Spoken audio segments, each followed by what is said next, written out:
Bat এলে bat হলো হ্যাঁ এলে কি একটা ব্যাট হলো কি হয়েছে দেখ তুই এই ব্যাট দিয়ে খেলান যা এক মাস আগে ব্যাট কিনছি দেখ গুনে ধরে কি হয়েছে এলে ব্যাট দিয়ে খেলান যাবো বাউন্ডারিতে পরে এলাম সার্কেলই পারো না এলে আরে বেটা এইভাবে খেলেই তো আস্তে আস্তে বড় হইতে হবে নাকি? এই ব্যাট দিয়ে খেললে যাতে দলের প্লেয়ার তো পরে এলাম জঙ্গল দিয়ে দলের প্লেয়ার আর পাম না এটা ব্যাট হইলো এই বন্ধু একটা কথা তো মনে হয়ে গেছে আমার। তোর আবার কি কথা মনে হইলো এতক্ষণে আরে আঙ্গুর জামালপুরের মধ্যে জাতীয় দলের প্লেয়ার মেহেদী হাসান মিরাজের ব্যাট পাওয়া যায়।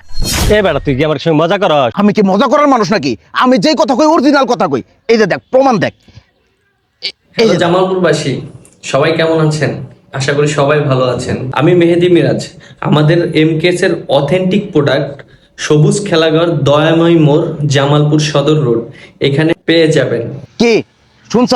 এই ঠিকানাটা কই জানি কইলো আরে এটা হইতাছে জামালপুর দয়াময় মোড় সবুজ খেলা করে এই এমকেএস ব্যাটটা পাওয়া যাবি। চল তাহলে আমার নিয়ে চল আহই দেখ তোর একবার বেটার রাজ্যের নেয় বললাম দেখ কত ব্যাট নিবি এই জায়গায় দেখ ব্যাটের অভাব নাই এখন তোর কাছে এই ব্যাটটা কি বাহানাকে পছন্দ হয়েছে?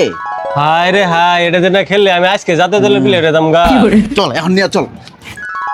কি আপনারাও 4 ছক্কা মারবার চান তাহলে সবুজ খেলা করে এই এমকেএস ব্যাটটা নিয়ে যান। আরেকটা কথা মনে রাখবেন এই সবুজ খেলা ঘর আগে আসছিল কৃষি ব্যাংকের নিচে এখন হয়েছে বিআরপি কেবলের পাশে রনি এন্টারপ্রাইজের অপোজিটে। সেই সাথে খেলার যত যাবতীয় জিনিস আছে সবকিছু নেওয়ার জন্য এই সবুজ খেলা করে আয় পড়ে।